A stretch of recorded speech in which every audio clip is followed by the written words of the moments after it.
All Blacks, this rugby story is well known.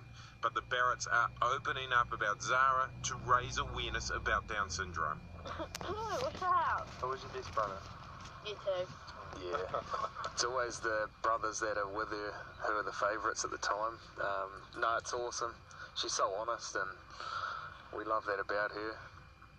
Down syndrome is a genetic condition that happens to one baby in every 1,000 born in New Zealand, and it is never anybody's fault. People with Down syndrome need to feel loved and feel valued and included. Zara, like most people with Down syndrome, faces challenges with her speech, but being part of a big family has really helped her improve.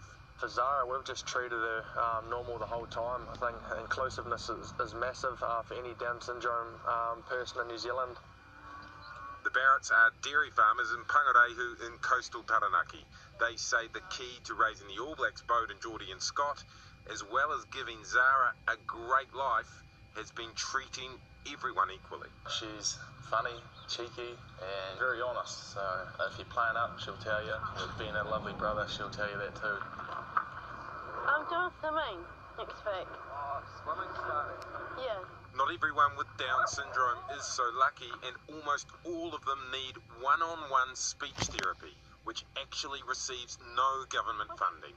The Upside Downs charity says it costs families an average of $4,000 a year and up to $10,000.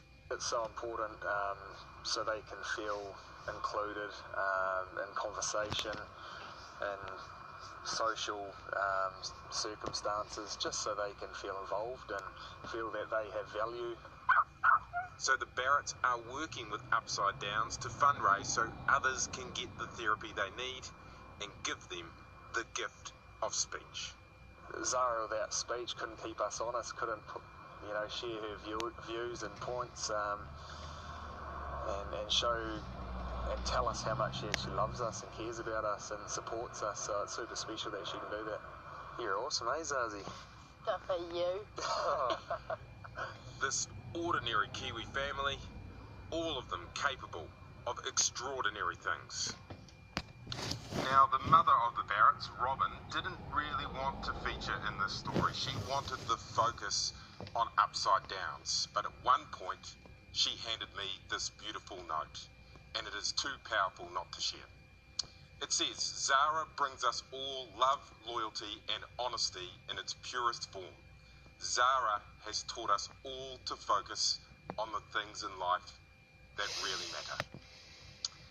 To find out more about Down syndrome or to donate, go to the Upside Downs website, and tomorrow we'll show you the families that the Barretts are out to help, people who are unable to pay for the speech therapy that their children need, and the miracle of the power of speech. A train conductor hailed a hero after pulling the emergency stop brake on a train bound for Upper Hutt. But what was the emergency? An unremarkable grave that held a remarkable secret dating back more than a century. Auckland mayoral candidate John Tamahere's new promise: see a homeless person, call 0800 Jacinda. And what caused an Australian tourist to launch a fly kick attack on a complete stranger? In the history of the block, maybe 3 genuine perfect scores being achieved. Tonight, oh my, one room reveal reaches perfection. A perfect 20. The Block NZ Firehouse, tonight at 7 on 3.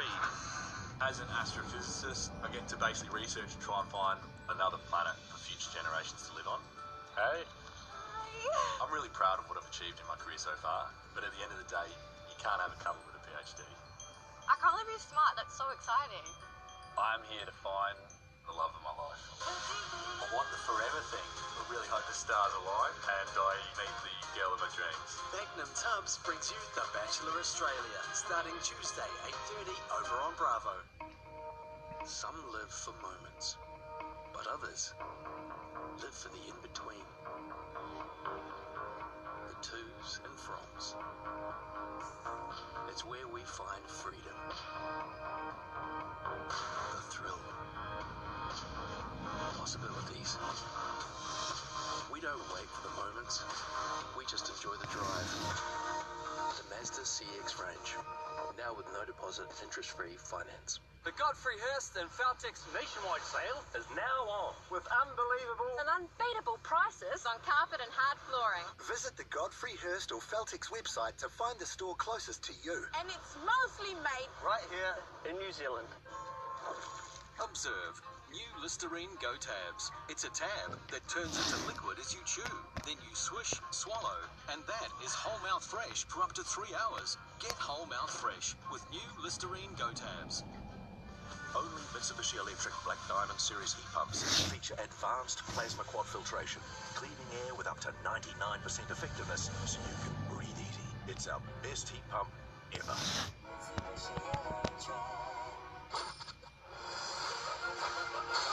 You can't beat perfect pizza. That's why Don Pizza Checker quality checks your order, then shows you a photo before it's boxed.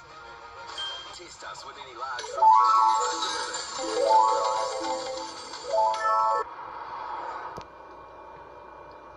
Assertive, that's how I describe my driving. On the open road, you're aiming for about 10 to 15 above the road sign. No, passengers don't get to call the shots. I'm the one driving, so I choose the speed.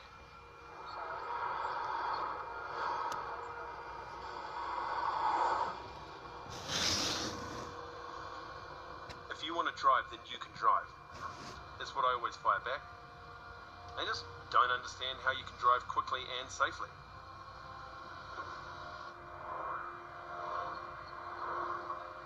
If anyone tells me to slow down, I give them the same response every time.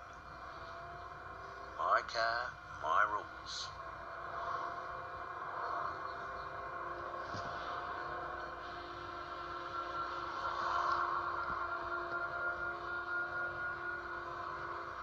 Next week, Jeremy is leaving the classy desk at the project and going full bogan.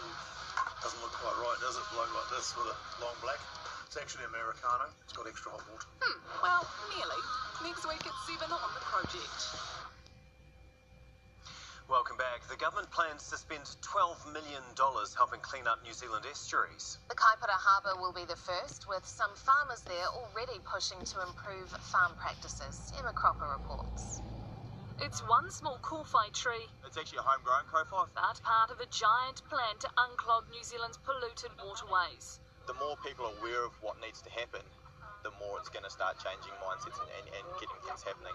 Andrew Booth's spent years planting and refencing his family farm to clean up the Kaipara Harbour north of Auckland. Now the government's stepped up, injecting part of a $12 million national fund into the community's efforts to protect New Zealand's largest estuary from mangroves and the sediment that's eroded from farms. We think there's a role for us to play in supporting that work, to hasten that work, and to make sure that we overall stop the degradation, but actually equally start to see improvement in our waterways over time. 700 tonnes of sediment flows into the Kaipara Harbour from several different rivers like this one here. Now their challenge is finding a solution that not only turns that tap off fast, but is also affordable. The government's contribution still nowhere near enough to meet the $300 million a year one report said was needed to fix the problem. This will take a generation to fix. Most of the money in the end is going to be spent by farmers. For years, Andrew's family have used their own money for planting wetlands and refencing, so they'll take any government help they can get. As long as the funding makes it to the right places and actually makes meaningful change on the ground, that's probably the most important thing. So Andrew can leave his waterways better than how he inherited them, for the next generation to take over and do the same. Emma Cropper, News Hub. 2 people are in a serious condition at Middlemore Hospital tonight after the car they were in crashed into a bakery in Otara. The accident happened on East Tamaki Road just before 6:30 this morning. No one was in the bakery at the time. Meanwhile, one person was killed when their car crashed into a power pole in Dunsandel in Canterbury just after 9 last night. A Wellington Rail employee who kicked an abusive passenger off a train says more people need to stand up to racism. JJ Phillips has been hailed a hero after she stopped her train to deal with a teenager who she says was making racist taunts at another passenger. Dan Lake reports. Stopping a train in its tracks, something that usually only happens in emergencies. But when JJ Phillips pulled the lever, she was putting a stop to more than just the train. We don't condone this type of behaviour here in New Zealand. Phillips was working on an Upper Hutt-bound train earlier this week when a teenager started yelling abuse at a man who was having conversations in Hindi. She didn't like another language being spoken. She just kept telling him to F off, telling him to go back to his own country. As the girl's racist rant continued, Phillips pulled the emergency brake and called police. Then I said to her, you're getting off here at the station. And she said, no, I'm not. And I said, well, this train's not moving until you get off the train. The ordeal meant the train was delayed by 20 minutes, but Phillips was applauded by passengers who witnessed the abuse. Phillips told passengers hearing the racist outburst had brought back emotions she felt after the Christchurch mosque attacks. Her actions have earned her morning tea with the mayor and a nomination for the city's Civic Safety Award. If good people don't stand up and take action, then bad things can happen, so that's why it's important that people like JJ stand up for what's right. I was just seen to be doing my job. I never expected this. A humble response from a train manager doing her bit to grind racism to a halt. Dan Lake, News Hub. Turkish authorities are battling a huge forest fire on the Gallipoli Peninsula. The blaze has erupted on a ridge north of the town of Krithia near ground where hundreds of New Zealand soldiers were killed in a suicidal advance in May 1915. Local media is reporting the fire is igniting century-old unexploded artillery shells, causing it to spread rapidly. A Gallipoli veteran who lay anonymously in a Wellington cemetery for 100 years has finally been given a headstone. Not even Corporal William Snellgrove's family knew he'd been laid to rest in Porirua, despite being local residents. Sam Farrell reports. Corporal William Snellgrove, a decorated World War I veteran, officially laid to rest in front of his descendants and members of the Defence Force.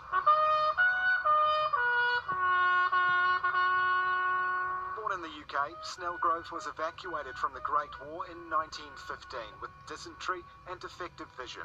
Ruled medically unfit to serve, he moved to Wellington and worked as a chauffeur and motor mechanic in Porirua until 1918, when he died from the Spanish flu. We checked his records against the flu records against the records of servicemen, and all of a sudden we found we had another man. Back then, plots would have been marked by crosses which disintegrated long ago. Not only was Corporal William Snellgrove buried in an unnamed grave, his story was also lost in the annals of time. Great-nephew Dennis didn't even know he existed, let alone that he was buried nearby. Ironically, I work about 200 metres down the road, and I've been there for about 20 years, and I pass the cemetery twice every day. Had no idea that he was here. Dennis says his father, his uncles and his grandfather all fought in the Second World War. He and his wife always pay tribute at Anzac Day and now have one more veteran to add to the list. It's put a different perspective on things, and I think probably what we will do is we'll make that little pilgrimage on Anzac Day and put a poppy on all their graves. A once forgotten hero, now officially written into history. Sam Farrell, News Hub. Auckland mayoral candidate John Tamahere promises a new hotline to dob and beggars and help the homeless, while he's asking people to dial 0800 Jacinda. More than 1 million people are forced from their homes as a typhoon turns deadly in China. And coming up in Supersport Sunday, where did the All Blacks get it wrong? The major concern facing Steve Hansen after that record loss to the Wallabies in Perth. Plus, the Premier League is back and already full of drama as fans go crazy over the controversial VAR system. Up next, 3 spaces are revealed and one team scores a perfect 10 on the Block NZ Firehouse. Then Jeff Goldblum stars in Independence Day Resurgence. And missed your favourite show? Catch up on 3 now. It's all good on 3. And next over on 3 Life, the extraordinary story of an endangered species and its leap back from the brink of extinction in Leap of the Lynx. Whatever you love about life, there's something for you over on 3 Life, Freeview Channel 11 and Sky Channel 29. Everyone feels like chicken tonight. Oh, what flavor? Cheese, honey mustard. Bacon makes everything better. And I ate it all up into my tummy. I feel like chicken tonight, like chicken tonight.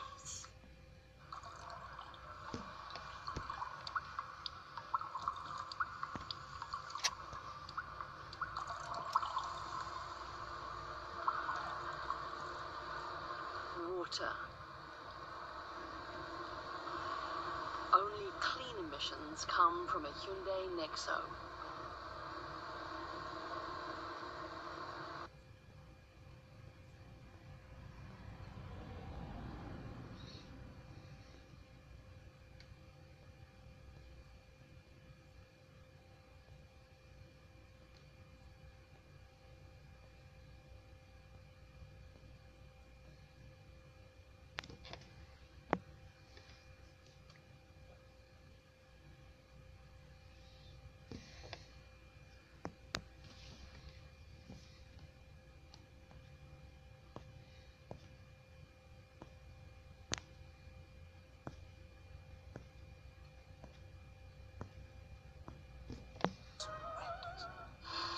If you're looking for a vehicle that costs only $400 a year to run,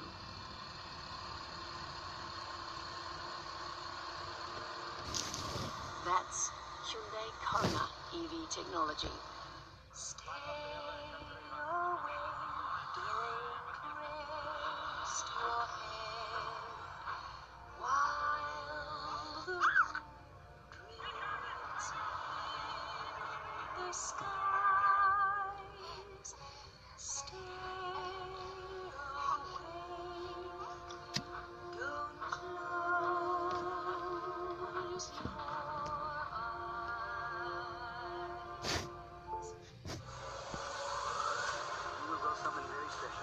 Some hard work and skills to go in your size and speed, you could go all the way. Don't care if I have to share you with half the planet. Some of you, it's better than none. The untold story behind the legend. We might never play again. This is just the beginning. Nothing's gonna stop me, especially nothing as small as a kidney. Jonah Part 1, next Sunday, 8:30, after the Block NZ on 3. The all-new Swift Sport. Leaner, swifter. Bringing you News Hub Sport. Good evening and welcome into Super Sports Sunday. Well, in less than half an hour, Scott Barrett will face a SANZAAR judiciary over the red card incident that proved to be a turning point in last night's loss to the Wallabies in Perth. Yes, and with a suspension looming, it's left Steve Hansen facing a locking crisis. Although, as rugby reporter Ross Carl explains, the coach isn't panicking yet as his team face the prospect of losing their grip on the Bledisloe Cup. They copped more points than ever, just 2 games from a World Cup. Yet Steve Hansen's not in crisis mode. Don't push the panic button, push the button that says, you know, we're going to learn and get our discipline right, we're going to make our tackles. Judging by the number of sighs at the press conference, he's frustrated though. First time footy. Hansen's mood could have been different if at 13-12 down, approaching half-time, Scott Barrett hadn't been red-carded for shoulder-charging Wallabies captain Michael Hooper. Red card didn't help us, but and we didn't help ourselves either. Our discipline was poor early in that first half. Barrett's possible 6-week suspension creates a headache at lock, where Brodie Retallick's World Cup is already a doubt. So Hansen has to look at plans C and D, like Patrick Tuipulotu and Jackson Hammerpool. All we've got to do is just stay calm and wait and see what where those balls land, basically. Costly brain explosions were a theme, as Adi Savia manhandled Hooper. We piggybacked them into our 22 a lot of the time. He carries 4 5. The clinical Wallabies piled on 34 points after Savia and Barrett's ill-discipline. They can't stop him, he gets a second. The All Blacks defence had no answer for their up-tempo game, missing 38 tackles. In between coughing up possession with knock-ons and poor passes, there were glimpses of New Zealand's potential. For Barrett scores. It's not like they weren't scoring tries, so they've got so much potency. But after 7 seasons of dominance as All Blacks coach, Hansen faces a sad reality, with the Bledisloe Cup on the line next weekend. We'll go to Auckland and we'll just start again. Ross, obviously a number of headaches for Steve Hansen, and now we understand he has another. What can you tell us? That's right, Jack Goodhue is out of the next Bledisloe Cup test in Auckland next weekend. He's got a high hamstring strain, which he suffered against the Wallabies last night. He went off relatively early in the first half and was replaced by Nani Lamape. Now, the thing about this is it means they will take their fourth midfield combination in 4 tests into the test in Auckland. Sonny Bill Williams should be available for this game, though. And then, of course, there's Ryan Crotty, who might be back for the Tonga test. So there's no consistency there. And when you take into account the 10-15 combination with Mo'unga and Barrett being trialled, a slight locking crisis, and also a trial loose forward combination, there's not a lot of consistency heading into the World Cup, Andrew. Ross, thank you. Well, defeat for the All Blacks handed the Rugby Championship title to South Africa, who finished the competition undefeated after notching a big win over Argentina this morning. First 5, Handré Pollard scored 2 tries in a 31-point haul as the Springboks marched to a 46-13 victory. Pick up from front stage is magical. Over the top pass, Justin Kobe is over. It's the first time South Africa's claimed the Southern Hemisphere crown since 2009. Well, it wasn't all doom and gloom for New Zealand rugby teams in Perth last night, with the Black Ferns proving far too good for the Wallaroos. The world champs asserted their dominance from the start and led 22-0 at half-time. They ultimately ran in 8 tries and a 47-10 victory, extending their unbeaten run over the Wallaroos to 18 matches.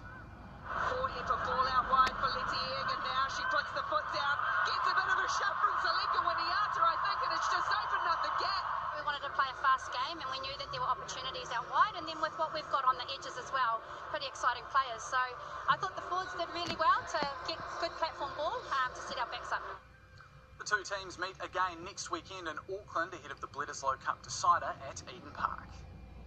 To the Mitre 10 Cup now, and Bay of Plenty have put on a clinic against Olymp Otago side in the Tier 2 Championship. The Steamers' outside backs had a field day against the Southerners, racking up a cricket score of 50 points to 7. Eventually they do. Pumberley pops the ball out of the hand, skimming down the left wing. He's going to score! Tompkinson floats the pass and intercepted by Fuatai. And they won't catch him. And he'll get 2 for the day. Last night in the Premiership, Waikato scored a late try to pip 9-time champions Canterbury 31-28 in Hamilton. It wouldn't be another round of the NRL without more refereeing controversy, and it came in the Bulldogs'